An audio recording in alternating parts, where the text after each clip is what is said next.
गलत लोगों के हाथों में रामपुरी चाकू पड़ा था, उन्होंने इसे शोषण का जरिया और व्यक्तिगत स्वार्थ का अड्डा बना दिया था।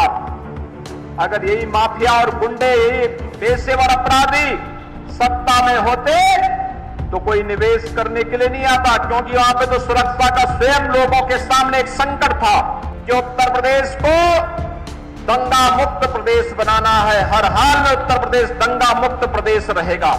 शोषण का जरिया उन्हें बनाने का प्रयास किया गया, जिसने विकास के पहिए को थामने का कार्य किया और अंततः उसकी दुर्गति उन्हें भुगतनी भी पड़ रही है। उत्तर प्रदेश में अपराध और अपराधियों के लिए, भ्रष्टाचार और भ्रष्टाचारियों के लिए कोई जगह नहीं होगी। इसमें हम पूरी सख्ती के साथ इन तत्वों को कानून के दायरे में लाकर के सजा दिलाने का कार्य करेंगे और इस दिशा में सरकार की कार्रवाई आगे बढ़ रही है।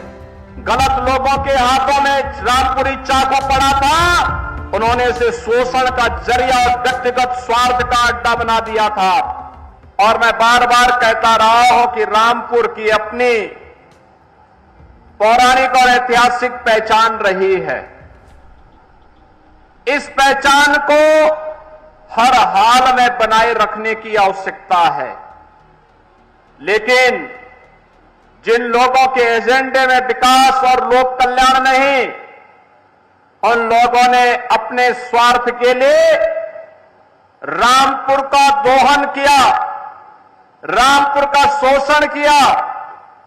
विकास की परियोजनाएं रामपुर को ध्यान में रख करके नहीं, लोक कल्याण को ध्यान में रख करके नहीं, गांव, गरीब, किसान, नौजवान, महिलाएं और समाज के विभिन्न तबके के हितों को ध्यान में रख करके नहीं, बल्कि व्यक्ति केंद्रित बनाते हुए शोषण का जरिया उन्हें बनाने का प्रयास किया गया, जिसने विकास के पहिए को थामने का कार्य किया और अंततः उसकी दुर्गति उन्हें भुगतनी भी पड़ रही है।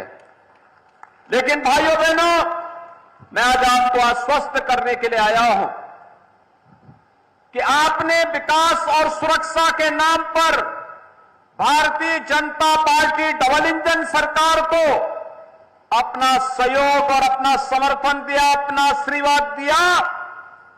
उस आशीर्वाद और सहयोग के लिए आपका आभार व्यक्त करते हुए आपको आश्वस्त करने के लिए मैं आया हूं कि हर हाल में विकास की योजनाएं अब रामपुर में बिना भेदभाव के आएंगी, इनको कोई रोक नहीं सकता है। और उसके साथ अपने आप को जोड़ने के लिए आज मैं आपके पास आया हूं। मुझे बताया गया कि राजा राम सिंह कठेर के नाम पर इस जनपद को जाना जाता है और उनके नाम पर 2020 में पनबड़िया फ्लाईओवर का नाम हमारी सरकार ने उन्हीं के नाम पर भी रखा हुआ है। और यही कारण था कि राजकीय मुतुर्जा इंटर कॉलेज को एक पार्टी विशेष का कार्यालय बना दिया गया और अपनी निजी स्कूल में उसे बदलने का कार्य किया गया। इसी प्रकार से यहां के 200 वर्ष पुराने शैक्षिक संस्थान मदरसा आलिया को भी एक निजी विद्यालय में बदलने का कार्य हुआ था। उसके समृद्ध पुस्तकालय की जो दुर्लभ हस्तलिखित पुस्तकें थी, बिना किसी अनुमति के उन्हें जबरन कब्जा करने का प्रयास हुआ था। लेकिन भाइयों बहनों, सरकार ने वापस मदरसा आलिया पे हस्त लिखित जो पांडुलिपियां थी उन्हें वापस उन्हें देकर के उसको संरक्षित करने का कार्य भी किया और कहा कि दुर्लभ पांडुलिपियों के साथ खिलवाड़ करने की छूट किसी को नहीं दी जा सकती है।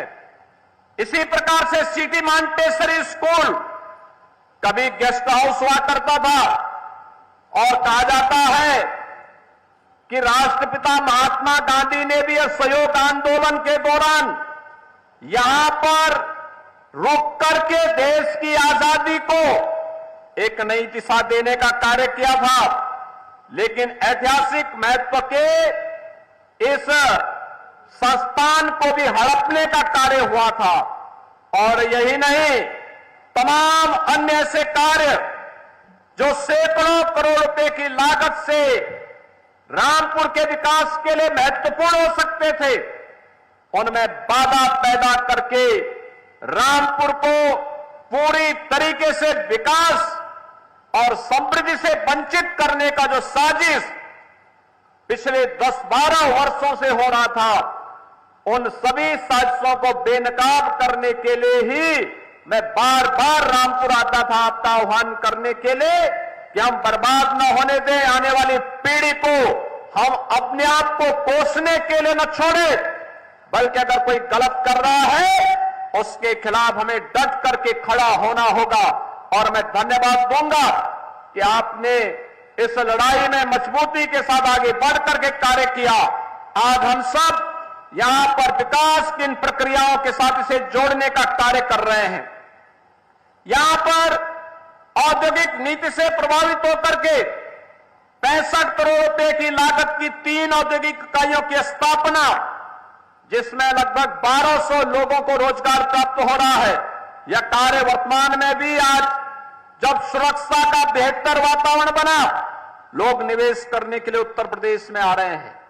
अगर यही माफिया और गुंडे, यही पेशेवर अपराधी सत्ता में होते तो कोई निवेश करने के लिए नहीं आता, क्योंकि वहां पे तो सुरक्षा का स्वयं लोगों के सामने एक संकट था। लेकिन आज सुरक्षा का संकट नहीं, निवेश अनुकूल वातावरण बनाने का परिणाम है कि रामपुर के 1200 लोगों को रोजगार उन औद्योगिक इकाइयों में प्राप्त हुआ है। ऐसे ही यहां पर हम लोगों ने तय किया है कि उत्तर प्रदेश को दंगा मुक्त प्रदेश बनाना है। हर हाल में उत्तर प्रदेश दंगा मुक्त प्रदेश रहेगा। उत्तर प्रदेश में अपराध और अपराधियों के लिए, भ्रष्टाचार और भ्रष्टाचारियों के लिए कोई जगह नहीं होगी। इसमें हम पूरी सख्ती के साथ इन तत्वों को कानून के दायरे में ला करके सजा दिलाने का कार्य करेंगे और इस दिशा में सरकार की कार्रवाई आगे बढ़ रही है। वायलिन और रामपुरी चाकू का उपयोग हमें कैसे करना है, यहां पर आज विकास की एक सकारात्मक सोच इसे आगे बढ़ाने का कार्य करेगी। गलत लोगों के हाथों में रामपुरी चाकू पड़ा था, उन्होंने इसे शोषण का जरिया और व्यक्तिगत स्वार्थ का अड्डा बना दिया था। लेकिन जब यही रामपुरी चाकू सकारात्मक हाथों में पड़ा तो भारतीय जनता पार्टी की डबल इंजन की सरकार ने इस रामपुरी चाकू का उपयोग कॉमन सामान्य नागरिकों को, व्यापारियों को सुरक्षा प्रदान करने के तहत किया और उस रामपुरी चाकू को निवेश के माध्यम का भी एक आधार बना दिया। और उस विकास के साथ जुड़ने की आवश्यकता है। उस विकास के साथ जोड़ने के लिए आज यहां पर 22 परियोजनाओं के उद्घाटन और शिलान्यास कार्यक्रम में मैं आज आपके बीच में यहां पर आया हूं। मुझे विश्वास है कि ये तो एक शुरुआत है। अभी यहां पर हमारे माननीय सांसद जी कुछ बात कर रहे थे। मुझे लगता है जितनी योजनाओं की घोषणा हुई और जितना भी पाइपलाइन में है, इन योजनाओं को प्राथमिकता के आधार पर हम आगे बढ़ा लेंगे तो बहुत सारी योजनाएं अपने आप ही आगे बढ़ती हुई दिखाई देंगी। और रामपुर में भी हर व्यक्ति कह सकता है कि उन्होंने जिस विकास के लिए और सुरक्षा के लिए भारतीय जनता पार्टी को प्राथमिकता के आधार पर आगे बढ़ाने का संकल्प लिया था, वह सार्थक हुआ है। और उसी सार्थकता के साथ जोड़ने के लिए आज मैं स्वयं रामपुर में आया हूं। एक बार फिर से रामपुर वासियों को विकास और सुरक्षा के मुद्दे पर आश्वस्त करते हुए आप सबका आह्वान करूंगा कि आप हमारे जनप्रतिनिधि और कार्यकर्ताओं के साथ मिलकर के रामपुर को विकास की नई ऊंचाइयों तक पहुंचाइए। डबल इंजन की सरकार आपके साथ कदम से कदम मिला करके चलने का कार्य करेगी। इसी विश्वास के साथ आप सभी को मैं एक बार फिर से रामपुर में श्री घनश्याम सिंह लोधी जी को सांसद के रूप में चुनाव करने के लिए हृदय से धन्यवाद देता हूं, आपका आभार व्यक्त करता हूं। और रामपुर के विकास के लिए प्राथमिकता के आधार पर सरकार कार्य करेगी, इस विश्वास के लिए आश्वस्त करते हुए अपनी वाणी को विराम देता हूं। धन्यवाद। जय हिंद। ऐसे ही तमाम अपडेट्स और जानकारी के लिए देखते रहिए फ्रंट न्यूज़। चैनल को लाइक करें, सब्सक्राइब करें और बेल आइकन दबाना बिल्कुल ना भूलें। धन्यवाद।